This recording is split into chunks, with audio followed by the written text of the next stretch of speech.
சிங்கோஸ் welcome to drama series Tamil. இன்னைக்கு நம்ம பார்க்க போறது ஹெட் ஓவர் ஹில்ஸ்ல எபிசோட் நம்பர் 7 தமிழ்ல பார்க்க போறோம். லாஸ்ட் எபிசோட்ல நம்ம ஹீரோவும் ஹீரோயினும் மாடியில நின்று பேசிட்டு இருக்கும்போது நம்ம ஹீரோயினோட கையை பிடிச்சிருப்பாங்க. இதனால ஹீரோயினுக்கு ரொம்பவே சந்தோஷம் ஆயிடுச்சு.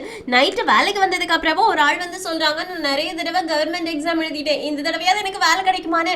ஹீரோயினும் அது கிடைக்கும், அதை விட ஒரு பையன் ஒரு பொண்ணு ரெண்டு பேருமே இந்த மாதிரி கையை பிடிச்சுக்கிட்டாங்கன்னா எப்படி இருக்கும் அப்படின்னு கேட்டோன்னே அவனுக்கே கன்ஃபியூஸ் ஆயிடுச்சு. இவங்க கிட்ட நம்ம கொஸ்டின் கேட்க வந்தோமா இல்லைன்னா இவங்க நம்ம கிட்ட கொஸ்டின் கேட்க வந்தாங்களா அப்படின்னு. அதுக்கப்புறமா வரக்கூடிய எல்லார்கிட்டயுமே ஹீரோயின் இதே கொஸ்டினை கேட்டுட்டு இருக்காங்களா. ஹீரோயினோட அம்மாவுக்கு ரொம்ப கோவந்துருச்சு. கையில உப்பு எடுத்து இவளுக்கு பேய் பிடிச்சிருக்கு அப்படின்னு நிக்கிறாங்க. அசிஸ்டன்டும் அது உங்க பொண்ணு, தயவு செஞ்சு இந்த மாதிரிலாம் பண்ணாதீங்க அப்படின்னு தடுத்து நிறுத்திடுறாங்க. அதே நேரத்துல இந்த பக்கம் நம்ம ஹீரோவுமே ஆர்ச்சரி பிராக்டிஸ் பண்ணிட்டு இருக்காங்களா. அவங்களுக்குமே ஹீரோயினோட கையை பிடிச்சதான் ஞாபகம் வருது. சிரிச்சிட்டு இருக்காங்க. ஒரு சந்தோஷமான விஷயம் நடந்துட்டு இருக்குன்னா அங்க ஒரு பிரச்சனை வந்தே ஆகணும்ல. அந்த பிரச்சனை தான் யான் ஹுவா. இவ ஹீரோவோட பாட்டியோட மெமோரியல் இருக்கும்ல, அந்த இடத்துல போய் நின்று பார்த்துட்டு, பாட்டி உங்களை நினைச்சா எனக்கு ரொம்பவே பாவமா இருக்கு அப்படின்னு சொல்லிட்டு சிரிக்க ஆரம்பிச்சிடுறா. இங்க கட் பண்ணா நம்ம ஹீரோயினும் அவங்க அம்மாவும் சேர்ந்து அந்த பாழடைஞ்ச பில்டிங்க்கு வந்திருக்காங்க. ஹீரோயின் கேக்குறாங்க, அம்மா நீங்க என்கிட்ட என்ன சொன்னீங்க, இந்த இடத்துல ஒரு பயங்கரமான பூதம் இருக்கு அப்படின்னு. ஆனா நீங்க எதுக்காக இந்த மாதிரி நம்ம ஒரு கடவுளுக்கெல்லாம் பூஜை செய்யும் போது கட்டுவோம்ல, அந்த மாதிரி கயிறெல்லாம் இங்க எதுக்காக கட்டி வச்சிருக்கீங்க, நீங்க என்ன பேய்க்கும் பூஜை பண்ண போறீங்களான்னு. அவங்க அம்மாவும், நீ கேக்குற கொஸ்டின் எல்லாம் கரெக்ட் தான், ஆக்சுவலி நான் பேய்க்கு பூஜை பண்ண போறது கிடையாது, பேய் கூட பேச போறேன், அதுக்காக தான் இந்த பியூரிட்டி சடங்கு எல்லாத்தையுமே பண்ணிட்டு இருக்கோம். நம்ம ஃபர்ஸ்ட் இந்த இடத்தை தூய்மையாக்கணும், அதுக்கப்புறமா தான் அந்த பேய் கிட்ட சமரசமா பேசுறதுக்கே முடியும். உனக்கு ஒண்ணு தெரியும்ல, நான் எந்த ஒரு விஷயத்தையுமே பாதியில விட்டுட்டு போக மாட்டேன், இந்த பேயை கண்டிப்பா நடக்காம விட மாட்டேன்னு. ஹீரோயினும், அம்மா நீங்க ரொம்ப கூலான ஒரு பேயோட்டிமா, உங்களை மாதிரியே தான் நானும் இருக்கணும்னு நினைக்கிறேன், அதனாலதான் ஹீரோவை நான் பாதியிலே விட்டுட்டு போகல, அவன் கூடவே ஃபுல்லா நான் இருப்பேன். உங்களுக்கு ஒண்ணு தெரியுமா, நான் 13 நாள் ஆல்ரெடி கம்ப்ளீட் பண்ணிட்டேன், இன்னும் 8 நாள் மட்டும் நான் அவனை காப்பாத்தினா போதும், அதுக்கப்புறமா நானும் உங்களை மாதிரியே கூலான ஆளா மாறிடுவேன், ஹீரோவை காப்பாத்திடுவேன்னு. அவங்க அம்மாவும், நீ இந்த சிச்சுவேஷன்ல கூட அவனை பத்தி மட்டும் தான் யோசிச்சுட்டு இருப்பியா, வேற எதை பத்தியும் யோசிக்க மாட்டியான்னு கேக்குறதுக்கு, ஆமாமா நான் அவனை லவ் பண்றேன், அதனால அவனை பத்தி மட்டும் தான் யோசிப்பேன்னு. ஹீரோயினோட அம்மாவும் சரி சரி வா அப்படின்னு சொல்லிட்டு அந்த இடத்த சுத்தி பார்த்துட்டு இருக்காங்களா. அப்போ அங்க 2 பேர் கேமராவை பிடிச்சிட்டு யூடியூப்க்கு வீடியோ எடுக்கிறதுக்காக வந்திருக்காங்க. இது தெரியாம ஹீரோயின் அவங்க அம்மா கிட்ட, அம்மா நான் ஹீரோவை காப்பாத்துறதுக்கு என்ன வேணாலும் பண்ணுவேன்னு. அதுக்கு அவங்க அம்மாவும், நீ ஹீரோவை காப்பாத்துறதுக்கு எது வேணாலும் பண்ணுவ அப்படின்னா இங்க ஒரு பேய் இருக்குல்ல, இந்த பேய் உன்னால அடக்க முடியுமான்னு கேட்க, ஹீரோயினும் இல்லம்மா இது ரொம்ப கஷ்டம், இது உங்களை மாதிரி கோலான பர்சனாலதான் முடியும்னு. அவங்க அம்மாவும், உன்னோட வாய் இருக்கே இது இல்லன்னா நாய் கூட ஒன்னு தூக்கிட்டு போயிடும் அப்படின்னு சிரிச்சுட்டே வந்துட்டு இருக்காங்க. அப்ப அந்த யூடியூபர் கதவை உடைச்சிட்டு உள்ள போக ட்ரை பண்ணதை பாத்துட்டாங்க. ஏய் என்னடா பண்ணிட்டு இருக்கீங்க அப்படின்னு கேக்குறதுக்கு, நீங்க யாரு, நீங்க ஒரு பேயோட்டியா அப்படின்னு கேட்க, ஹீரோயினோட அம்மாவும், ஆமா பேயோட்டி தான், இங்க நீங்க என்னடா பண்ணிட்டு இருக்கீங்க, கதவை உடைச்சிட்டு உள்ள போனீங்க அப்படின்னா செத்துருவீங்க, பரவாயில்லையான்னு கேட்ட உடனே அந்த பசங்களும், நாங்க சாக மாட்டோம், நீங்களும் என் கூட வாங்க, நீங்களும் என் கூட வாங்க அப்படின்னு கையை பிடிச்சு இழுக்க ஆரம்பிச்சிட்டாங்க. ஹீரோயின் பயந்து பின்னாடி போய் நின்னுட்டு இருக்காங்க. ஆனா அந்த பசங்க ஹீரோயினோட அம்மாவே நீங்களும் எங்க கூட வாங்க அப்படின்னு ஓவரா பண்ணோடனே ஹீரோயினால பொறுத்துக்க முடியல. அதனால ஹீரோயினோட அம்மாவோட கத்தியை வாங்கிட்டு, டேய் உங்களுக்கு இப்ப என்னடா பிரச்சனை, இந்த கத்தி இருக்கே இது உண்மையான கத்தி, இதை வச்சு சீவிடுவே சீவி அப்படின்னு அந்த பசங்களை அடிச்சு துரத்தி விட்டுடுறாங்க. அவங்க அம்மாவும், பரவாயில்லையே இவ இவ்வளவு தைரியமான பொண்ணு அப்படின்னு சிரிக்கிறாங்க. இப்ப அந்த பசங்களும் போயாச்சு. ஹீரோயினும் அவங்க அம்மாவும் பண்ண வேண்டிய எல்லா சடங்குகளையுமே பண்ணி முடிச்சாச்சு. சோ அங்க இருந்து கிளம்புறாங்களா. ஆனா இந்த பசங்க கிளம்பி போகல, ஒளிஞ்சுன்னு பாத்துட்டு இருக்காங்க. அவங்க கிளம்பி போயாச்சு. ஃப்ரெண்ட்ஸ் நம்ம இனி உள்ள போய் பாத்துடலாமா, இது நிஜமாவே பேய் பங்களாவா இல்லன்னா இவங்க எல்லாரும் நட்டிக்கிறாங்களா அப்படின்றத உள்ள போய் பாத்துடலான்னு அந்த பில்டிங் குள்ள போறானுங்க. அதுல ஒருத்தர் அங்க கீழே கிடக்கக்கூடிய ஒரு மோதிரத்தை பாத்துட்டான். ஆக்சுவலி இதை தானே பெரியம்மா கீழே போட்டு உடைச்சாங்க, அதுலதான் சாபம் இருக்கு அப்படின்றது நமக்கு தெரியும். ஆனா இவனுங்களுக்கு தெரியாதே, கையில எடுத்து வைக்கிறானா அப்போ அந்த சாபம் அவனோட உடம்புல புகுந்துருச்சு, அவனோட கண்ணெல்லாம் செவந்து போயிடுச்சு, அவன் இனி ஒருத்தர் அடிச்சு கொலை பண்ணிடுறான். சோ 2 பேருமே அதே இடத்துல செத்து போயிடுறானுங்க. இந்த விஷயம் இன்னும் ஹீரோயினுக்கு தெரியல. காலையில ஸ்கூலுக்கு கிளம்புறதுக்காக ரெடியா இருக்காங்களா. அப்ப ஹீரோயினோட அம்மா சொல்லியிருப்பாங்க, இன்னைக்கு நீ அவனுக்கு கண்ணு காது மூக்கு இந்த மாதிரி ஏதாவது ஒரு விஷயத்துல போடுற மாதிரி மந்திர வார்த்தைகளை எழுதி ஒரு பொருளை அவன்கிட்ட கொடு, அவன் அதை யூஸ் பண்ண நீ அவனை டச் பண்ணிட்டே இருக்கணும் அப்படின்னு அவசியம் கிடையாது, அது இன்னும் கொஞ்சம் அவனுக்கு ப்ரொடெக்டிவா இருக்கும், எப்பவுமே அவன் கூடவே இருந்த மாதிரி இருக்கும்னு. ஹீரோயினும், அந்த மாதிரி என்கிட்ட எதுவுமே இல்லையே, பொம்மை இல்ல எதுவுமே இல்ல, நான் எதோ அவன்கிட்ட கொடுக்கறது அப்படின்னு யோசிச்சுட்டு இருக்கும் போதே அவங்க பேகுக்குள்ள இருந்து லிப் பாம் கீழே விழுது. இதை கொடுக்கலாம்ல அப்படின்னு அதை மந்திர வார்த்தைகள் எழுதி சுத்தி அதை ஹீரோ கிட்ட கொடுக்கலாம் அப்படின்னு எடுத்துட்டு போறாங்க. இப்ப ஹீரோ முன்னாடி நடந்து போயிட்டு இருக்காங்க, ஹீரோயின் பின்னாடி போயிட்டு இருக்காங்க. இவங்க கிட்ட நான் இதை எப்படி கொடுக்கறது, உனக்கு நான் லிப் பாம் கொண்டு வந்திருக்கேன், நான் உன்னை ஃப்ரெண்டா நினைக்கிறேன், அதனாலதான் இதை கொடுக்குறேன் அப்படின்லாம் சொன்னா அவன் என்ன நினைப்பான், ஐயோ இதை எப்படி கொடுக்கறதுன்னு தெரியலையே அப்படின்னு யோசிச்சுட்டு இருக்கும் போதே ஹீரோ ஆரம்பிக்கிறாங்க, இன்னைக்கு வெதர் நல்லா இருக்குல்ல அப்படின்னு. ஹீரோயினும், ஆமா என்ன வெதர் அப்படின்னு ஓடி போயிட்டு ஏய் இன்னைக்கு வெதர் ரொம்ப ட்ரையா இருக்கு, இதனால நம்மளோட லிப்ஸ் இருக்கே இது ட்ரை ஆயிட்டே இருக்கும், சோ இந்த லிப் பாம அடிக்கடி உன்னோட லிப்ஸ்ல நீ போடு அப்படின்னா உனக்கு இன்னும் கொஞ்சம் நல்லா இருக்கும்னு ஹீரோவும் இவன் என்ன லிப்ஸ பத்தி பேசிட்டா அப்படின்னு வேற மாதிரி நினைச்சிட்டாங்க. ஆனா ஹீரோயின் லிப் பாம் கொடுத்ததுக்கு அப்புறமா தான் ஹீரோயினுக்கு புரியுது. ஐயோ அப்படின்னு பஸ்ல போயிட்டு மண்டையை இடிச்சிட்டு இருக்காங்களா. ஜீஹோ ஹீரோ கிட்ட அவளுக்கு என்னதான் ஆச்சு அப்படின்னு கேக்குறாங்க. ஹீரோவும் எனக்கு எதுவும் தெரியலேன்னு. ஜீஹோவும் அவன் இன்னைக்கு ரொம்ப வித்தியாசமா பண்ண மாதிரி இருக்குல்ல, ரொம்ப வித்தியாசமா நடந்துட்டு இருக்கான்னு. ஹீரோவும் எனக்கு எதுவும் தெரியலப்பா அப்படின்னு ஹீரோயினை பின்னாடி இருந்து டச் பண்றாங்களா. நம்ம ஹீரோயினும் பிங்கி ஃபிங்கர் தானே அப்படின்னு பின்னாடி திரும்பி பாக்குறாங்க. அது ஹீரோவோட கை. நான் ஜீஹோ நினைச்சேன் அப்படின்றாங்களா. நம்ம ஹீரோவும் ஏய் எனக்குள்ளயும் சின்ன பையன் இருக்கான்ல, நானும் குழந்தைங்க மாதிரி விளையாடுவேன், ஜீஹோ மட்டும் தான் விளையாடுவான் அப்படின்றது கிடையாதுன்னு ஹீரோயினுக்கு வெக்கமா வந்துருது. ஜீஹோவும் அட பாவிங்களா ஏன் முன்னாடியே ரெண்டு பேரும் இப்படி ஃப்ளர்ட் பண்றீங்களேடா அப்படின்னு எதுவுமே பண்ண முடியாம இருந்துட்டு இருக்காங்க. இப்ப கிளாஸ் ரூம்க்கு 3 பேரும் நடந்து போயிட்டு இருக்காங்களா. அப்ப டயானாவோட கால்ல அந்த குழந்தை ஒட்டிக்கிட்டு வந்துட்டு இருக்கு. நம்ம ஹீரோயின் உடனே ஹீரோவை தள்ளி விட்டுடுறாங்க. இந்த பூதம் தூங்கும் போது அப்படியே ஏஞ்சல் தேவதை மாதிரி அழகா இருக்கு. ஆனா இது மட்டும் முழிச்சுக்குச்சு அப்படின்னா அவ்வளவுதான், ஹீரோவோட நிலைமையே கந்தலாயிடும். நல்ல வேளை நான் டயானாவோட டெஸ்க்ல ஒட்டி வச்ச அந்த மந்திர வார்த்தைகள் இன்னும் வேலை செய்யுது, அதனாலதான் இந்த குழந்தை இன்னும் தூங்கிக்கிட்டே இருக்கு. அபாடா அப்படின்னு டயானா போனதுக்கு அப்புறமா தான் பெருமூச்சு விட்டுட்டு பின்னாடி திரும்பி பார்த்தா ஹீரோவோட காலரை ஹீரோயின் பிடிச்சு வச்சுட்டு இருந்திருப்பாங்க. அதனால ஐயோ சாரி சாரி சாரி அப்படின்னு விட்டுறாங்களா. ஜீஹோவும் இப்ப நீ அவனோட காலரை எதுக்கு பிடிச்ச அப்படின்னு கேட்க ஹீரோயினும் நான் வேணும்னு பிடிக்கலன்னு. ஹீரோவும் பரவாயில்லன்றாங்க. ஜீஹோவும் என்ன பரவாயில்லன்னு கேட்க ஹீரோவும் இன்னைக்கு வெதர் ரொம்ப நல்லா இருக்குல்ல அப்படின்னு சிரிச்சுட்டு போயிடுறாங்களா. ஹீரோயினும் நில நானும் வரேன் அப்படின்னு பின்னாடி போறாங்க. ஜீஹோவும் இன்னைக்கு இதுங்க ரெண்டுமே சரியில்லை, வெதரை பத்தி எதுக்காக திடீர்னு பேசிட்டு போறா அப்படின்னு கன்ஃபியூஸ் ஆயிடுறாங்க. அதுக்கப்புறமா கேண்டீனுக்கு சாப்பிட போயாச்சு. அப்ப நம்ம ஹீரோயின் ஹீரோ பக்கத்துல போயிருக்காங்களா. ஜீஹோவும் ஏய் நான் உனக்காக தானே சீட்டு பிடிச்சு போட்டிருக்கேன், என் பக்கத்துல தானே இவ்வளவு நாள் உட்கார்ந்து சாப்பிட்டுட்டு இருந்த, இப்போ திடீர்னு உனக்கு புது ஃப்ரெண்ட் வந்தோடனே அவன் பக்கத்துல போய் உட்கார்ந்து சாப்பிட போறியா, என்னோட நெஞ்சே வலிக்குதுன்னு. ஹீரோவும் வெறும் சாப்பிடுறதுனே இதுல என்ன இருக்குன்னு. ஜீஹோவும் இது ஒண்ணும் வெறும் சாப்பிடுறது கிடையாது, ஹீரோயின் எழும்பு என் பக்கத்துல வந்து உட்கார்ந்து சாப்பிடுன்னு. ஹீரோயினும் இவன் வேற ஒருத்தன் அப்படின்னு எழும்ப போறாங்க. அந்த நேரத்துல ஹேரி வந்து ஜீஹோ பக்கத்துல உட்கார்ந்துட்டு என்ன ஹீரோயின் நின்னுட்டு இருக்க, உட்கார்ந்து சாப்பிடு அப்படின்றாங்க. ஜீஹோவுக்கு எரும மாடு இவ வேற ஒருத்தி அப்படின்ற மாதிரி இருக்கு. அதுக்கப்புறமா எல்லாரும் உட்கார்ந்து சாப்பிட ஆரம்பிக்கிறாங்க.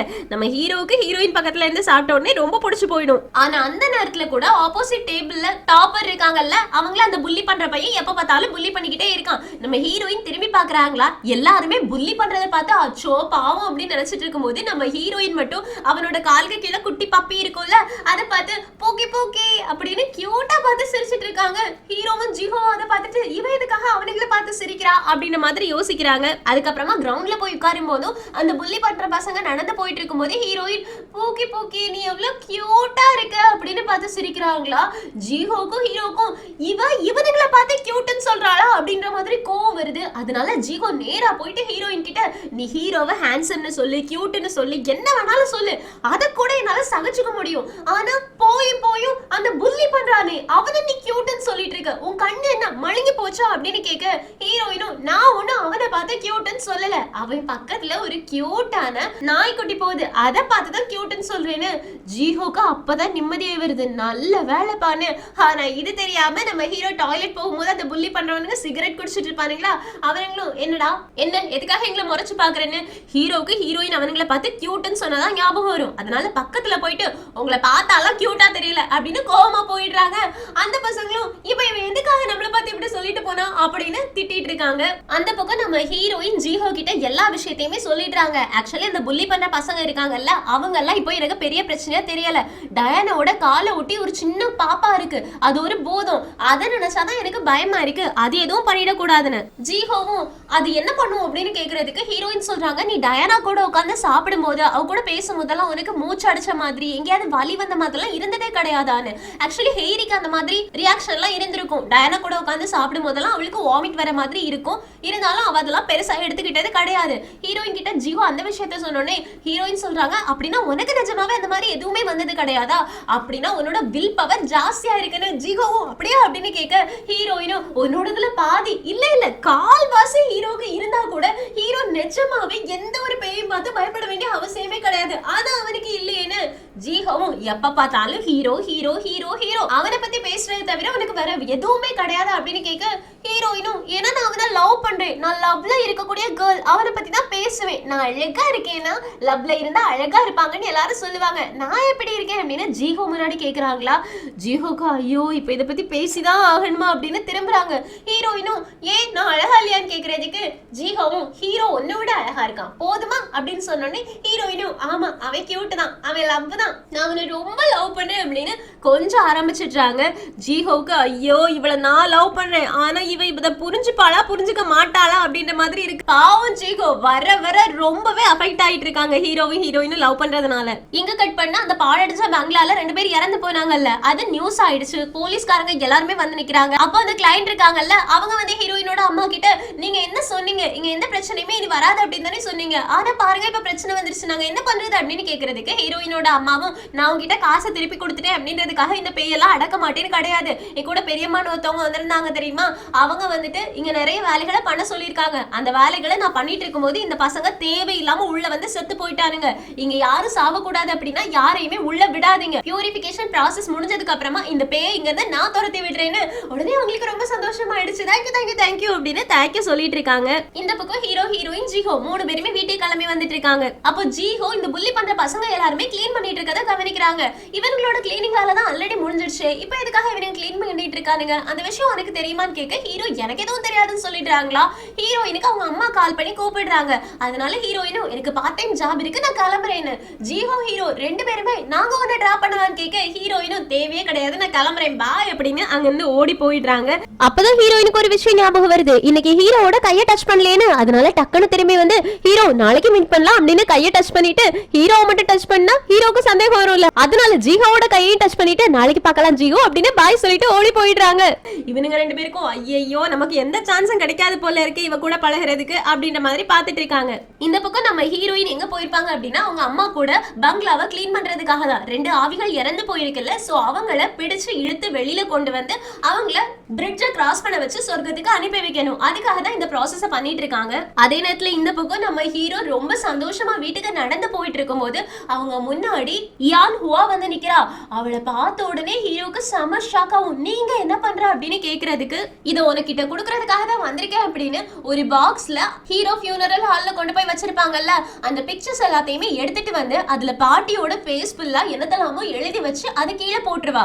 அது ஹீரோ எடுத்து பார்த்த உடனே எதுக்காக நீ இந்த மாதிரிலாம் பண்ணிட்டு இருக்கேன்னு கேக்குறதுக்கு அவங்க சொல்றாங்க உன்கிட்ட இருந்து உன்னோட ஃபேமிலியை காப்பாத்தணும்ல, அதுக்காக தான் உன்னோட அப்பா பாவம் அவங்க வந்து உன்னை எப்படியாச்சும் சரி பண்ண சொல்லி என்கிட்ட கேட்டுக்கிட்டாங்கன்னு. ஹீரோ அந்த பிக்சர் எல்லாத்தையுமே பார்த்துட்டு நீ மந்திர வார்த்தைகளை பாட்டியோட ஃபேஸ் மேல எழுதிருக்க வேண்டிய அவசியம் கிடையாதுன்னு. அதுக்கு யுவான் ஹுவா சொல்றா ஏன்னா உன்னோட பாட்டி இன்னும் சொர்க்கத்துக்கு போகவே இல்லை, அவங்க திருப்பி வந்து உனக்கே பிரச்சனையாகி உன்னோட ஃபேமிலியில இருக்கவங்க எல்லாரும் ஏதாவது பண்ணிட்டா என்ன பண்றது, அதுக்காக தான் அவங்களோட ஃபேஸ் மேல இதை வரைஞ்சேன். அது மட்டும் இல்லாம உன்னோட அப்பா உன்கிட்ட இருக்கக்கூடிய பேய் எல்லாத்தையுமே விரட்ட சொல்லியிருக்காங்க, அதனால கண்ண மூடு அப்படின்னு உப்பை எடுத்து ஹீரோவோட ஃபேஸ்லயே போடுறாங்க. பாவம் ஹீரோ இயான் ஹுவா ஹீரோவை நடத்துறதே சரியில்லாத மாதிரி தான் இருக்கு. அதே நேரத்துல இந்த பக்கம் நம்ம ஹீரோயினும் அவங்க அம்மாவும் சேர்ந்து உப்பெல்லாம் போட்டு அந்த பேய்கள் 2 பேரையுமே பிடிச்சாச்சு. இந்த பக்கம் நம்ம ஹீரோ வீட்டுக்கு போறாங்க. அவங்க மேல போட்டிருந்த உப்பு எல்லாமே கீழே விழுது. ஹீரோவுக்கு வாழறதுக்கு மனசே இல்ல, இருந்தாலும் ஹீரோயின் கொடுத்த அந்த லிப் பாம் பார்க்கும்போது கொஞ்சம் அவங்களுக்கு சந்தோஷமா இருக்கு. அதை டேபிள்ல வச்சுக்கிறாங்க. இந்த பக்கம் நம்ம ஹீரோயினுக்கு ஒழுங்கான தூக்கம் 2-3 நாளா இல்ல பியூரிபிகேஷன் ப்ராசஸ்க்கு போயிட்டு இருக்காங்கல்ல, அதனால பஸ்ல உட்காந்து தூங்கி தூங்கி விழுந்துட்டு இருக்காங்களா. அப்போ ஹீரோயினை பார்த்துட்டு இவளுக்கு என்ன ஆச்சு அப்படின்னு கேக்குறதுக்கு தெரியல, அவ பார்ட் டைம் ஜாப் நிறைய நேரம் பண்றாளா இருக்கும் அப்படின்னு சொல்லிட்டு இருக்கும்போது தூங்கி ஹீரோயின் கண்ணாடியை முட்டுற மாதிரி போயிடுறாங்க. உடனே 2 பேருமே கையை கொண்டு போறாங்க. அதுல ஹீரோ தான் ஃபாஸ்டா கொண்டு போய் கை வைக்கிறதா ஜீஹோவுக்கு ரொம்ப ஒரு மாதிரி இருக்கு. ஏன்னா இவ்வளவு நாளும் ஜீஹோ தான் ஹீரோயினை ப்ரொடெக்ட் பண்ணிட்டு இருந்தது, ஆனா இன்னைக்கு அப்படி இல்லையே, அதனால ஜீஹோவுக்கு ஒரு மாதிரி இருக்கு. இப்ப நம்ம ஹீரோயின் கிளாஸ் ரூம்லயே தூங்கிட்டு இருக்காங்களா, ப்ரொஃபசர் எல்லாரும் என்ன மறுபடியும் உன்னோட தூக்க வேலையை ஆரம்பிச்சிட்டியா அப்படின்னு திட்டி விட்டுட்டாங்க. ஆனாலும் ஹீரோயின் கண்டுக்கலையே. இப்ப எல்லாரும் பிரேக்குக்காக வெளியில போயிருக்காங்க. நம்ம ஹீரோயின் மட்டும் கிளாஸ் ரூம்ல தூங்கிட்டு இருக்காங்க. அப்ப அந்த புள்ளி பண்றவே இருக்கான்ல, அவன் வந்து சோஷியல் மீடியால ரிலீஸ் ஆன வீடியோவை பார்த்துட்டான். அப்போ அவனோட ஃப்ரெண்ட் அங்க இருந்து எனக்கு பயமா இருக்குப்பா அப்படின்னு ஓடி போயிடுறானா. அவன் மட்டும் தனியா உட்காந்து பார்த்துட்டு இருக்கும் போது ஹீரோயின் வாழ வச்சு இந்த வாழ் உண்மையானது அப்படின்னு சொல்லி அந்த பசங்களை மிரட்டி இருப்பாங்கல்ல, அந்த வீடியோவை பார்த்துட்டு பக்கத்துல யார் இருக்காங்கன்னு சுத்தி பார்த்தா ஹீரோயின். அதனால ஏய் ஹீரோயின் ஹீரோயின் இந்த வீடியோவை பாத்தியா அப்படின்னு கேக்குறாங்க. ஹீரோயினும் என்ன வீடியோடா அப்படின்னு தூக்க கறக்கத்துல எழும்புறாங்களா. அப்ப அவனுக்கு 2 பேரோட கண்ணுமே ஒரே மாதிரி இருந்த மாதிரி தெரியும். உடனே அவன் நீதான் அந்த பேயோட்டியான்னு கேக்குறாங்க. ஹீரோயினுக்கு செம்ம ஷாக் ஆயிடுச்சு, என்னடா இவன் கேக்குறான் அப்படின்ற மாதிரி மாதிரி பாத்துட்டு இருக்காங்க. எங்க சிங்கட்டாவது இந்த எபிசோட் முடியுது. நம்ம ஹீரோயின் தான் பேயோட்டி அப்படின்றதை இவன் கண்டுபிடிச்சிருவானா? ஹீரோவுக்கு ஹீரோயின் தான் பேயோட்டி அப்படின்ற விஷயம் தெரிஞ்சதுன்னா ஹீரோ எப்படி ரியாக்ட் பண்ணுவாங்க? ஜிஹோவும் ஹீரோவும் சேர்ந்து ஹீரோயினை கரெக்ட் பண்ணணும் அப்படின்னு ட்ரை பண்ணிட்டு இருக்காங்க. யாருக்கு ஹீரோயின் ஓகே சொல்லுவாங்க நமக்கு தெரியும். அப்ப ஜிஹோவோட மனசு என்ன ஆகும் அப்படின்னு எல்லாத்தையுமே அடுத்தடுத்த எபிசோட் பார்த்து தெரிஞ்சுக்கலாம். அடுத்தடுத்த எபிசோட் ரொம்ப இன்ட்ரெஸ்டிங்கா இருக்கும். சோ மிஸ் பண்ணாம அடுத்தடுத்த எபிசோட்காக வெயிட் பண்ணுங்க. இந்த எக்ஸ்பிளனேஷன் உங்களுக்கு பிடிச்சிருந்துச்சுன்னா லைக் பண்ணுங்க, மறக்காம சேனலை சப்ஸ்கிரைப் பண்ணிடுங்க. Thank you friends. Take care. Bye bye.